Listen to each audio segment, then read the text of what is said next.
2011년 가을, 천만 시민의 삶이 녹아있는 대한민국의 수도, 서울특별시.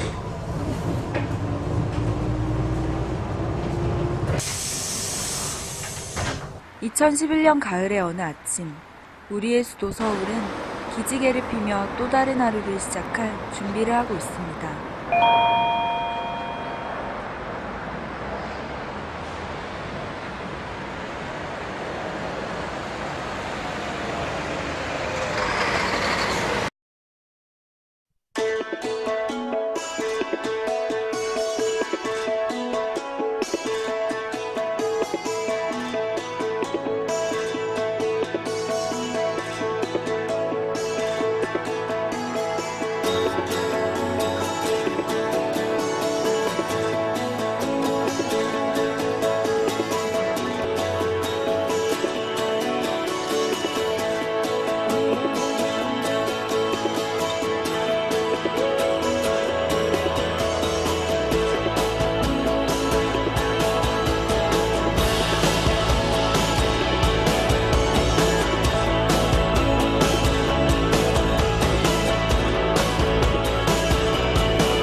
우리나라의 중심지 서울.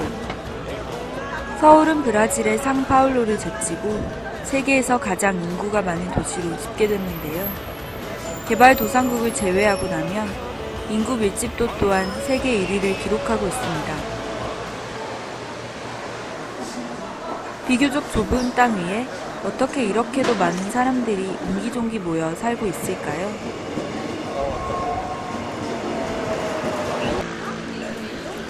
우리는 서울이라는 생명체를 숨쉴 수 있게 해주는 사람이 누군지 궁금해졌습니다. 지하철, 교통. 서비스 업종. 글쎄요, 교통이랑 관련돼서 그런지 승무원? 근데 지하철이지. 교육자. Who is the most important person in Seoul? It's me. It's you? English teacher. 아, you're an English teacher? 환경위원. 환경위원. 네. 역시 이유를 여쭤봐도 돼. 나름 나라 수도인데 더러우면 안 되잖아요. 네, 그런 것 같아요. 그냥 청소하시는 분이랑 서비스 그쪽에서 사람들 편의를 위해서 일하시는 사람들이 필요한 것 같아요. 역시 서울의 숨은 일꾼들이 많아 보이죠? 하지만 시민들의 대답에는 특정 직업군들이 자주 언급되었습니다. 그것은 바로 교통과 안전입니다. 안전은 더 말할 것도 없는 최우선의 가치이며 인구 천만 서울의 혈관이나 다름없는 교통의 중요성 또한 모두가 인식하고 있습니다. 하지만 우리는 한 번 더 질문을 던졌습니다. 과연 서울의 숨은 일꾼들은 어디에 있는 걸까요?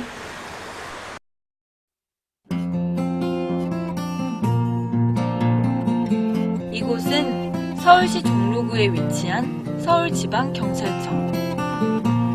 이곳에는 서울 운전자들의 길잡이가 되어주는 교통 리포터분들이 근무하고 계십니다. 네, 시경입니다.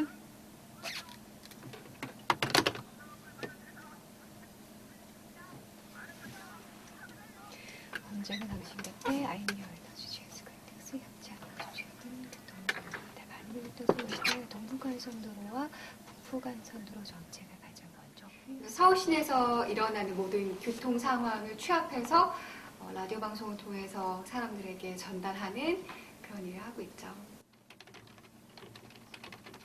두 개의 모니터를 번갈아 보며 바쁘게 일하고 있는 이분. 바로 MBC 57분 교통정보를 진행하시는 최수연 리포터입니다. 원래는 좀 한가해야 되는데 지금은 금요일이어서 오늘은 정체가 생각보다 많이 심해요. 아직까지도 9시 다 돼가는데. 많은 사람들이 그랬겠지만 초등학교 때부터 어렸을 때부터 라디오에 대한 동경이 좀 있었어요. 나도 사람들에게 좋은 음악도 틀어주고 또 라디오 사연 사람들한테 전달해주고 막 이러고 싶었는데 그래서 전문적인 분야에서 활동을 할 수가 있어요. 라디오 리포터들은 예를 들면 뭐 뉴스에 대해서 취재를 해서 출연한다거나 아니면 지금과 같이 기상 정보를 전한다거나 아니면 나처럼 교통 정보를 전한다거나 저 같은 경우에는 운 좋게 교통 정보를 전하고 있는 거죠.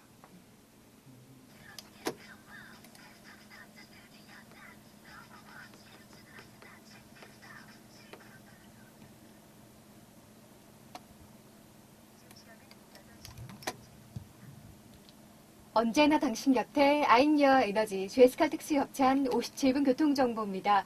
많이 밀렸던 서울 시내 동부간선도로와 북부간선도로 정체가 가장 먼저 풀렸습니다. 하지만 올림픽대로와 강변북로 강동 방향으로는 여전히 긴 구간 어려운데요. 강변북로가 양화에서 성수대교까지, 올림픽대로는 여의도에서 청담대교까지 정체고요. 반대 강서쪽으로는 한남대교 지나서 추돌 사고 나면서 성수대교에서부터 이 여파로 속도 못 내고 있습니다. MBC 라디오 같은 경우에는 3교대에 근무해요. 그래서 아침 출근 시간대 그리고 오후 그리고 퇴근 시간대 저녁 그래서 평일에는 3사람이 근무를 담당하고 있고 주말에는 또 주말 팀이 따로 또 하시고 지하차도 중심으로 양방향 강남대로가 강남역을 중심으로 양쪽으로 가는데 어렵습니다. 최수연입니다.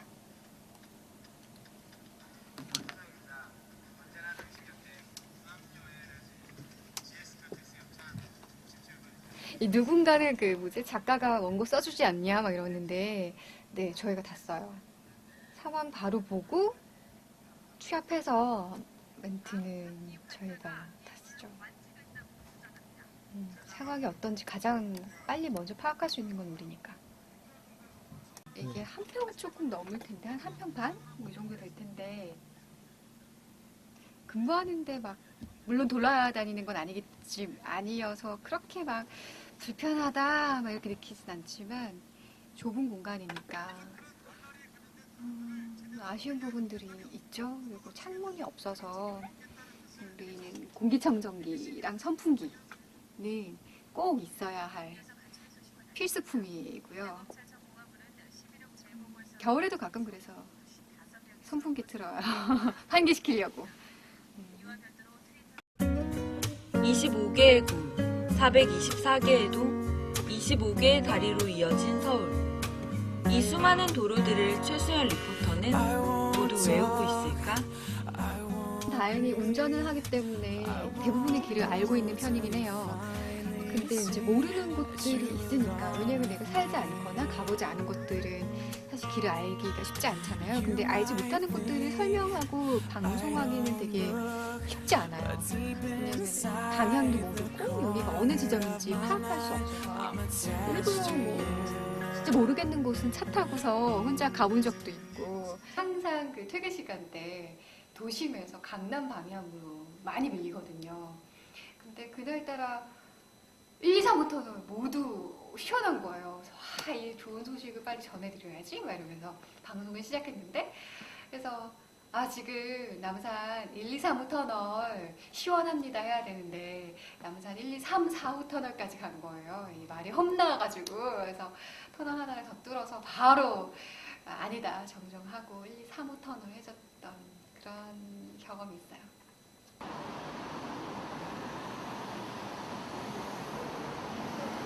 최근에는 교통정보 또한 스마트폰을 통해 알 수 있다고 합니다.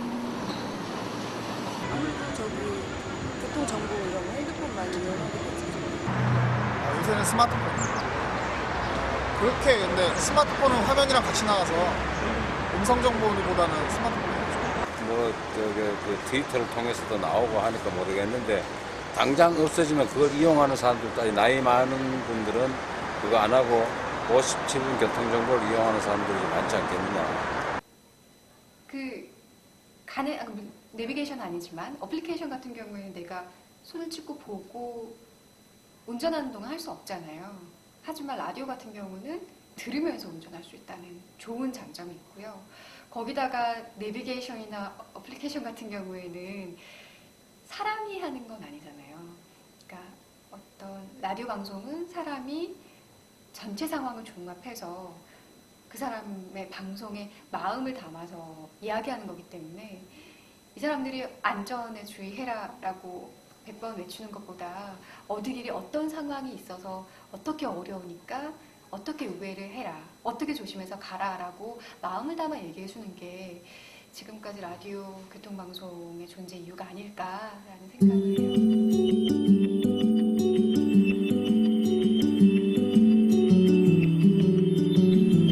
56분도 아니고 58분도 아닌 이제는 우리에게 너무 친숙한 57분 교통정보.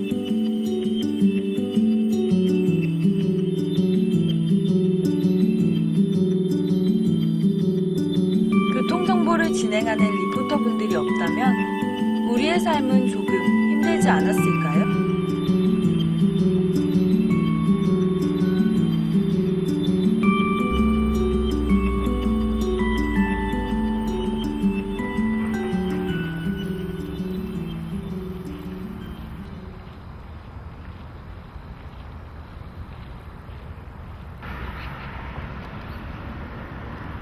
여의도에 위치한 영등포 순환구조대. 한강을 수호하는 순환구조대는 연평균 400회가량 출동하고 있으며 24시간 눈을 뜬 채 서울 시민의 안전을 책임지고 있습니다.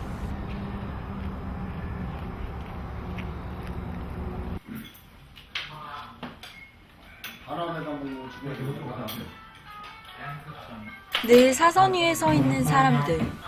매일 전쟁 같은 하루를 살아가는 그들에게 휴식이라는 단어조차 낯설어 보입니다. 17명이 대장 1명하고 나머지 한 부에 8명씩 해서 16명, 대장 포함해서 17명. 그래서 25시간 2교대. 그러니까 아침 9시에 교대를 하는데요. 우리는 보통 교대해도 바로 교대가 딱 해서 9시에 청아같이 나가는 게 아니잖아. 그래서 서로 인신기하고 저녁쯤 순찰을 도는 한강 순환구조대. 첨단 장비가 갖추어진 배로 혹시 위험에 처한 사람이 있는지 순찰하러 나갑니다. 영등포 순환구조대에서는 시민의 신속한 구조를 위해 이 배를 직접 설계하고 건조하였습니다. 물살이 세가지고 조그만한 배 갖고는 아까 말했다시피 역으로 물살을 거스르고 올라오지를 못해요. 그래서 이 배는 워낙 힘이 좋으니까 이리로 가서 그때 7분이 고립됐는데 그분들을 무사히 구조했고, 여기 방화지구 생태공원에서 고립된 그 폭행 기사들도.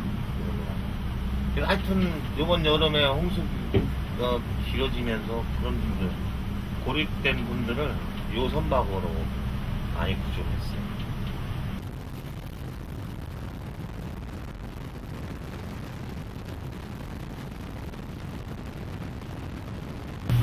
그래서 가급적이면 항로 지역은 수심이 좀 안정적이거든요. 그러니까 항로 지역으로 다녀야 돼요. 근데 우리 같은 경우는 항로에서만 사고 나는 게 아니기 때문에 주요 지점을 다 알아야 돼요. 물속까지 알아야 돼요. 그래서 오염 지역을 파악을 미리 해놔야 선박이 운행하면 안 되는 지역 같은 거는, 그래서 수시로 순찰을 통해서 수시로 파악하고 하죠. 다른 사람을 위험에서 구하기 위해 위험 속에 자신을 던지는 힘든 작업이 그들에게는 일상입니다. 한강에서 위험에 처한 시민들을 구하는 구조대원들의 활동에 꼭 필요한 산소통은 충전 후 날짜를 적어 관리합니다. 왜냐면 이게 오래되면 공기에서 냄새가 나요. 유리티에서 더군다나 5년 동안을 프로로, 그것도 하사관으로 5년 동안 근무를 했는데 완전 프로인데도 소방관 시험에 3번을 떨어져서 3년 만에 들었다고 하더라고.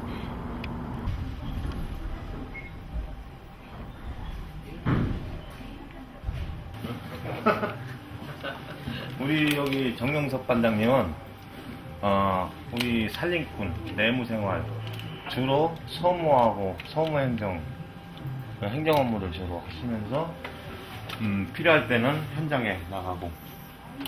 한강 순찰은 지금 하루에 오전에 한 번, 오후에 한 번, 2번 돌고 있어요, 순찰을. 그래가지고 우리 영등포 순환구조대가 담당하고 있는 곳이 반포대교에서 행주대교까지인데요. 오전에는 한강 1선이라 그래가지고 반포까지 이렇게 반포대교하고 그 주위에 있는 시설물들 이렇게 점검하고요. 오후에는 한강 2선이라 그래가지고 행주대교까지 가면서 뭐 대교라든가 시설물 점검하고 있어요. 저희도 보면은 하루 이게 일과가 있어요. 이게 하루 이제 언제부터 언제까지는 뭐 하고 있는데요. 보통 야간에 일과 끝났잖아요. 일과 끝나고 야간에 이제 같이 이제 체력 단련도 하고 이렇게 뭐 팀끼리 이렇게 족구도 하고 그렇게 해요. 네.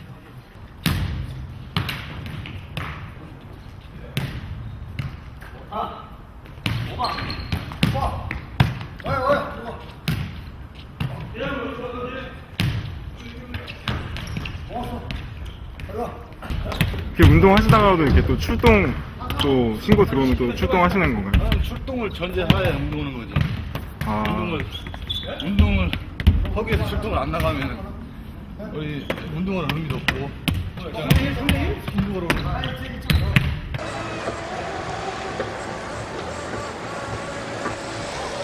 한강은 접근성이 좋아지고 서울 시민의 휴식처로 자리 잡게 되었습니다.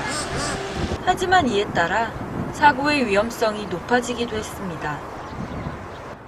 네, 지금 울타리나 그런 것도 없고 뭐 되게 개방되어 있긴 한데 위험하다고는 잘 생각합니다.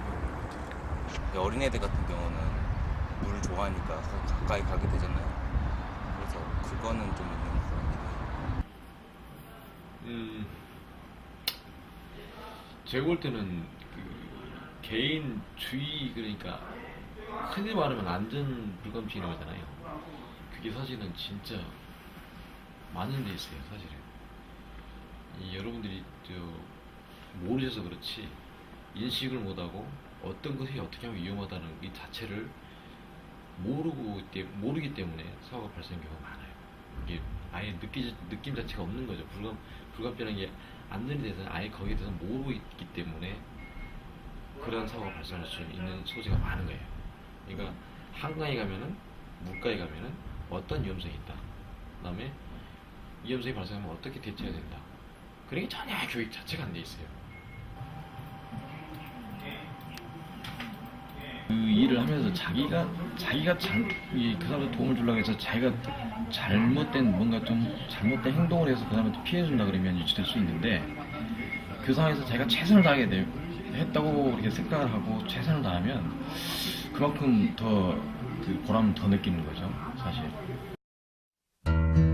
오로지 내가 아닌 타인을 위해 존재하고 생과 사의 갈림길에서 치열한 사투를 벌이는 한강 순환구조.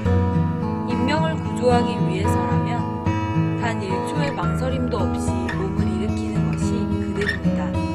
난 마음이 어떻게 들어가? 얼음이 근데 들어가. 엄마 한마디 안 하고 들어가서 물에 들어가시는 분 찾아봐 나와.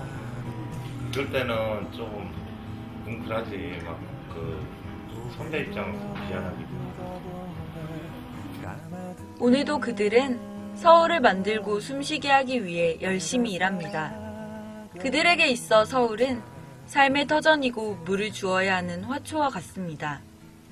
그들의 손길이 없으면 화초가 영양분을 잃어가듯 서울 시민의 삶의 풍요도 함께 잃어갈 것입니다.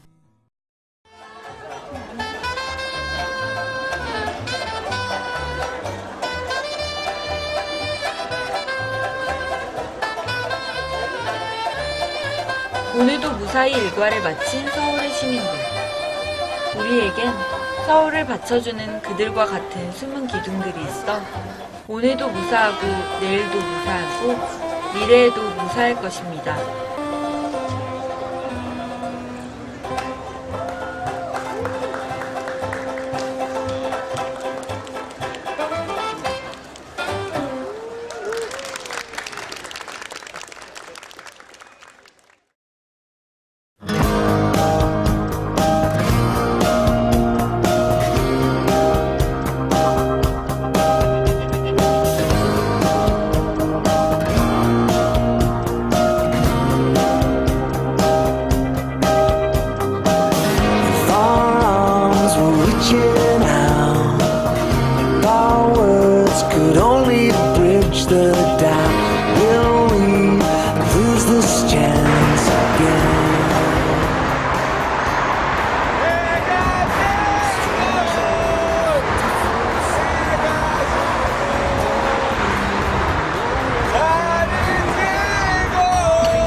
아, 성진 밀리나요? 아, 붙었다! 오, 점! 오, 내가. 구형을 안 올렸고, 얘기 입고 넣으라고. 엄청 웃기거든요. 아! 딴. 어! 동인 한 명이 앉았어.